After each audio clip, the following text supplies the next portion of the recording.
नमस्कार दोस्तों, मैं गौतम सिंह गोकुल क्लासेस में आप सभी का स्वागत करता हूं। आज आपके लिए लेकर आया हूं रसायन केमिस्ट्री कक्षा 10 यानी क्लास 10 चैप्टर नंबर 1 रासायनिक अभिक्रियाएं और समीकरण केमिकल रिएक्शन एंड इक्वेशन।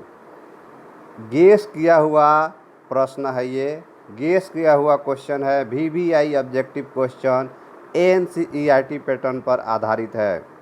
दोस्तों, यदि चैनल पर नए हैं आप तो चैनल को सब्सक्राइब करें और बेल आइकन प्रेस कर दें ताकि अगले वीडियो का नोटिफिकेशन आपको मिलते रहेगा। तो चलिए दोस्तों, स्टार्ट करते हैं। Class 10 chapter number 1 VBI objective question.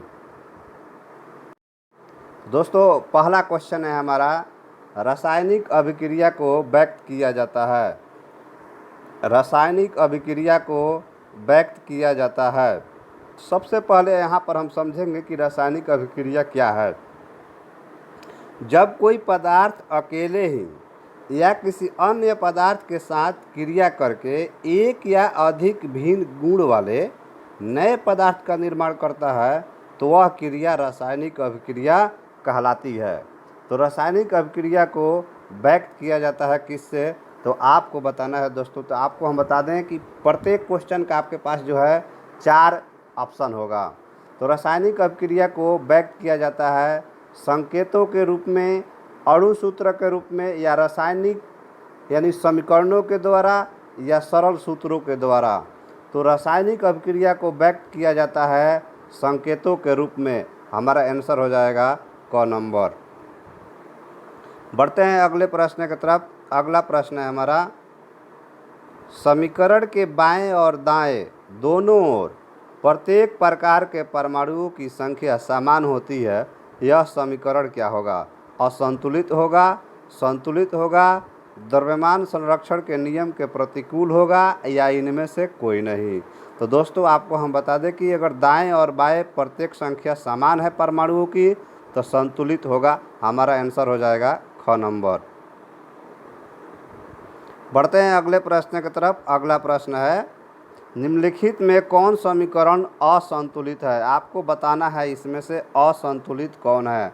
H2 + Cl2, तो 2HCl ये तो आपका संतुलित है।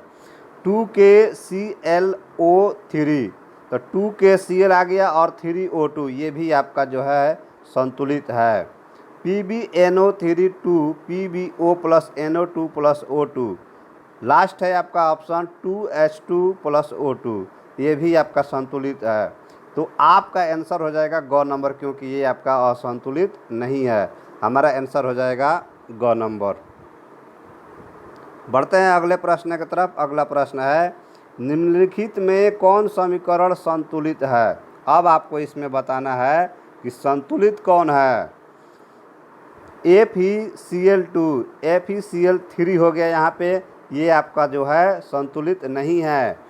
ख नंबर ऑप्शन देखिए, NH4NO2, तो NO2 + 2H2O, यहाँ पर दोस्तों आपका ये जो है संतुलित है। आपके पास ग भी ऑप्शन है और घ भी है, लेकिन आपका आंसर यही संतुलित हो गया। तो आंसर हो गया आपका ख नंबर।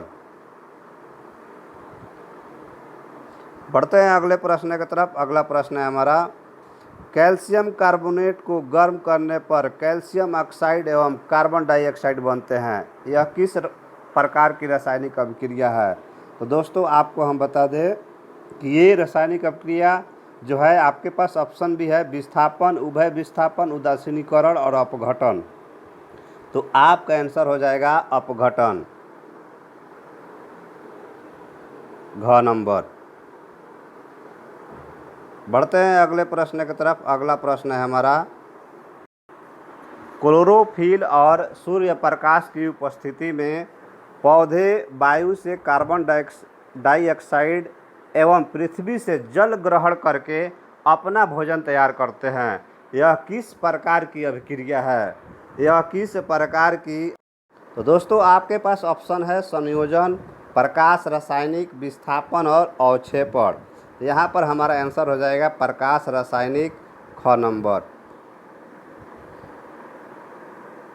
बढ़ते हैं अगले प्रश्न की तरफ। अगला प्रश्न है हमारा, सिल्वर नाइट्रेट के जलीय विलयन में सोडियम क्लोराइड का जलीय विलयन डालने पर अम्लीय सिल्वर क्लोराइड विलयन से पृथक हो जाता है, तो इस अभिक्रिया को क्या कहते हैं?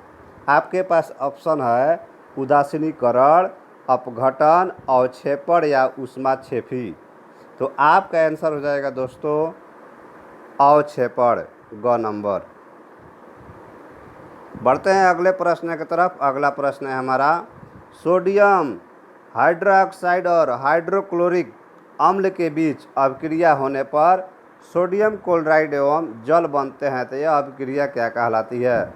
अवक्षेपण, उदासीनीकरण, अपघटन या विस्थापन। तो दोस्तों आपको हम बता दें कि उदासीनीकरण कहलाता है। हमारा आंसर हो जाएगा ख नंबर। बढ़ते हैं अगले प्रश्न की तरफ। अगला प्रश्न है, निम्नलिखित में रेडॉक्स अभिक्रिया कौन सी है? आपके पास 4 ऑप्शन है। तो रेडॉक्स अभिक्रिया कौन सी है? तो रेडॉक्स अभिक्रिया जो है ZnO + C यानी कि ZnCO होगा। हमारा आंसर हो जाएगा ख नंबर। बढ़ते हैं अगले प्रश्न की तरफ। अगला प्रश्न है, निम्नलिखित में ऊष्माक्षेपी अभिक्रिया कौन सी है? ऊष्माक्षेपी, तो ऊष्माक्षेपी अभिक्रिया जो है C + O2 बराबर CO2 + 4.45 के Cl है। तो हमारा आंसर हो जाएगा ख नंबर। बढ़ते हैं अगले प्रश्न की तरफ। अगला प्रश्न है, निम्नलिखित में कौन ऑक्सी कारक है? H2CO, H2S या O2? निम्नलिखित में कौन ऑक्सी कारक है? तो दोस्तों आपको हम बता दें, आपके पास ऑप्शन है तो O2 होगा इसमें ऑक्सी कारक। हमारा आंसर हो जाएगा घ नंबर। बढ़ते हैं अगले प्रश्न की तरफ। अगला प्रश्न है, निम्नलिखित में कौन अवकारक गुण प्रदर्शित करता है? H2SO4, O2, H2S या HNO3? निम्नलिखित में कौन अवकारक गुण प्रदर्शित करता है? तो दोस्तों आपको हम बता दें H2S। हमारा आंसर हो जाएगा ग नंबर। बढ़ते हैं अगले प्रश्न की तरफ। अगला प्रश्न है, समीकरण 2Cu + O2 बराबर 2CuO किस प्रकार की अभिक्रिया है? अपघटन, ऑक्सीकरण, उदासीनीकरण या अवक्षेपण? तो दोस्तों आपको हम बता दें कि ऑक्सीकरण हो रहा है, यहाँ पे ऑक्सीकरण अभिक्रिया है। हमारा आंसर हो जाएगा ख नंबर।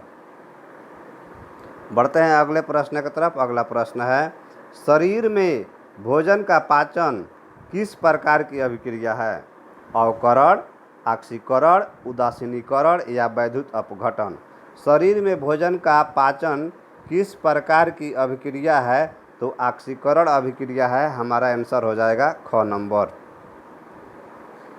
बढ़ते हैं अगले प्रश्न की तरफ। अगला प्रश्न है, निम्नलिखित में कौन सा पदार्थ बिना ज्वाला के जलता है? मोमबत्ती, केरोसिन, कोयला, मेथेन गैस?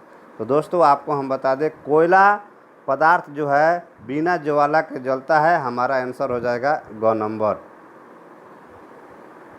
बढ़ते हैं अगले प्रश्न की तरफ। अगला प्रश्न है, निम्नलिखित में कौन दहन अभिक्रिया है? उबलता हुआ जल, मोम का पिघलना, पेट्रोल का जलना, इनमें से कोई नहीं। निम्नलिखित में कौन दहन अभिक्रिया है? तो पेट्रोल का जलना दहन अभिक्रिया है। हमारा आंसर हो जाएगा ग नंबर। बढ़ते हैं अगले प्रश्न की तरफ। अगला प्रश्न है,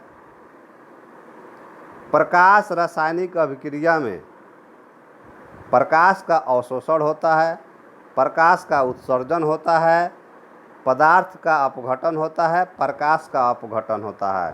तो प्रकाश रासायनिक अभिक्रिया में प्रकाश का अवशोषण होता है। तो हमारा आंसर हो जाएगा दोस्तों क नंबर।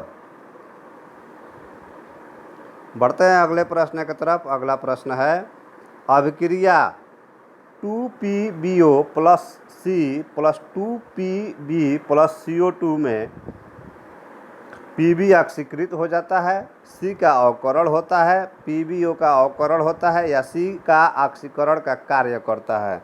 तो दोस्तों हमारा आंसर हो जाएगा PbO का अवकरण होता है। आंसर होगा ग नंबर। बढ़ते हैं अगले प्रश्न की तरफ। अगला प्रश्न है हमारा, रेडॉक्स अभिक्रिया में क्या होता है? सिर्फ ऑक्सीकरण होता है, ऑक्सीकरण और अवकरण दोनों साथ साथ होता है, सिर्फ अवकरण होता है या इनमें से कोई नहीं। तो रेडॉक्स अभिक्रिया में दोस्तों ऑक्सीकरण और अवकरण दोनों साथ साथ में होता है। आपका आंसर हो जाएगा ख नंबर। बढ़ते हैं अगले प्रश्न की तरफ। अगला प्रश्न है, जिस न्यूनतम ताप पर कोई पदार्थ जलना प्रारंभ करता है उसे क्या कहते हैं? ज्वलन ताप, द्रवणांक, क्वथनांक या क्रांतिक ताप। तो जिस न्यूनतम ताप पर कोई पदार्थ जलना प्रारंभ करता है उसे कहा जाता है ज्वलन ताप। हमारा आंसर हो जाएगा क नंबर। बढ़ते हैं अगले प्रश्न की तरफ। अगला प्रश्न है, अभिक्रिया 2Kl + Cl2 = 2KCl + L2 से पता चलता है कि L2 एक अभिक्रिया पदार्थ है, L2 तुलना में Cl2 अधिक क्रियाशील है, या L का अवकरण हो रहा है, या Kl एक ऑक्सीकारक पदार्थ है। तो दोस्तों आपको हम बता दें कि यहाँ पे L2 तुलना में Cl2 अधिक क्रियाशील है। हमारा आंसर हो जाएगा ख नंबर।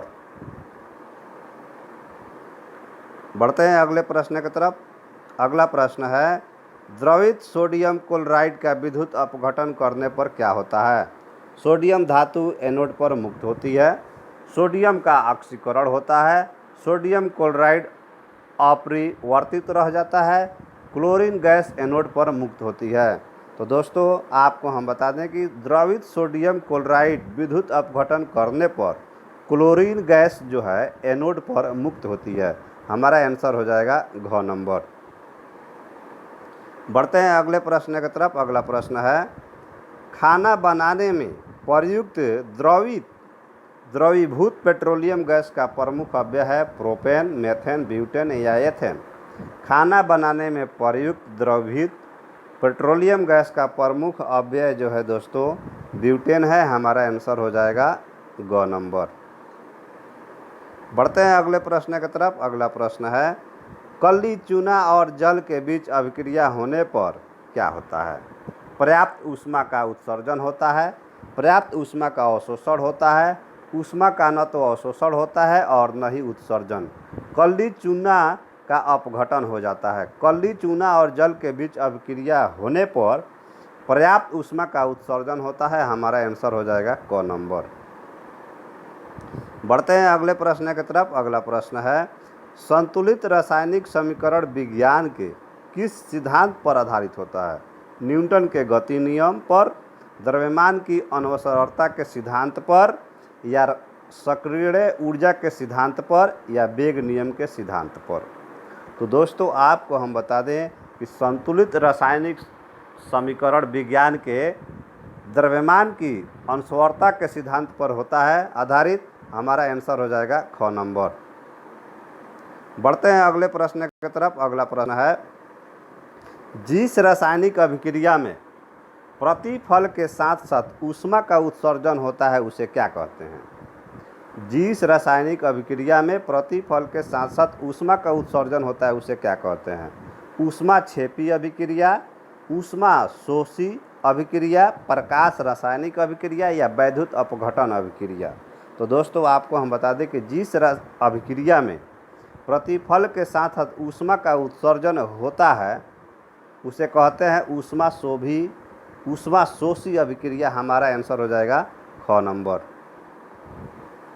बढ़ते हैं अगले प्रश्न की तरफ। अगला प्रश्न है, बेरियम क्लोराइड के विलयन की जब सल्फ्यूरिक अम्ल से अभिक्रिया कराई जाती है तो उस अभिक्रिया को क्या कहते हैं? बेरियम क्लोराइड के विलयन की जब सल्फ्यूरिक अम्ल से अभिक्रिया कराई जाती है तो उसे क्या कहते हैं? आपके पास 4 ऑप्शन है, उदासीनीकरण, संश्लेषण, अवक्षेपण और अपघटन। तब बेरियम क्लोराइड का विलयन की जब सल्फ्यूरिक अम्ल से अभिक्रिया कराई जाती है तो दोस्तों उसे कहा जाता है अवक्षेपण। हमारा आंसर हो जाएगा ग नंबर। बढ़ते हैं अगले प्रश्न की तरफ। अगला प्रश्न है, द्रवीभूत पेट्रोलियम गैस का जलना निम्नलिखित में किस प्रकार की अभिक्रिया? अपघटन, अवकरण, दहन या संश्लेषण। तो दोस्तों आपको हम बता दें कि दहन है। हमारा आंसर हो जाएगा ग नंबर। बढ़ते हैं अगले प्रश्न की तरफ। अगला प्रश्न है, निम्नलिखित धातुओं में कौन कॉपर सल्फेट के विलयन में कॉपर को विस्थापित नहीं कर सकता? CaFeAl या AU। निम्नलिखित धातुओं में कौन कॉपर सल्फेट विलयन में कॉपर को विस्थापित नहीं कर सकता है? तो दोस्तों आपको हम बता दें AU। हमारा आंसर हो जाएगा घ नंबर। बढ़ते हैं अगले प्रश्न की तरफ। अगला प्रश्न है, रासायनिक अभिक्रिया के फलस्वरूप निम्नलिखित में किसमें कोई परिवर्तन नहीं होता है? आयतन, भौतिक गुण, द्रव्यमान या रासायनिक गुण? तो दोस्तों आपको हम बता दें कि रासायनिक अभिक्रिया के फलस्वरूप जो है द्रव्यमान में परिवर्तन नहीं होता है। हमारा आंसर हो जाएगा ग नंबर। तो दोस्तों आपको हम बता दें कि ये पहला चैप्टर था आपका और VBI ऑब्जेक्टिव क्वेश्चन था, गेस किया हुआ क्वेश्चन है, NCERT पैटर्न पर आधारित। दोस्तों अगला वीडियो जो हमारा होगा वो चैप्टर नंबर 2 रसायन यानी केमिस्ट्री क्लास 10 के लिए। चैप्टर नंबर 2 जो है आपका अम्ल, क्षार एवं लवण है। गेस किया हुआ क्वेश्चन आपको लेकर आएंगे, VBI ऑब्जेक्टिव क्वेश्चन। सभी क्वेश्चन NCERT पैटर्न पर आधारित होंगे। दोस्तों यदि चैनल को सब्सक्राइब नहीं किए हैं, चैनल पर नए हैं आप, तो चैनल को सब्सक्राइब कर दें और बेल आइकन प्रेस कर दें ताकि अगले वीडियो का नोटिफिकेशन आपको मिलते रहेगा। थैंक यू दोस्तों। राधे राधे दोस्तों।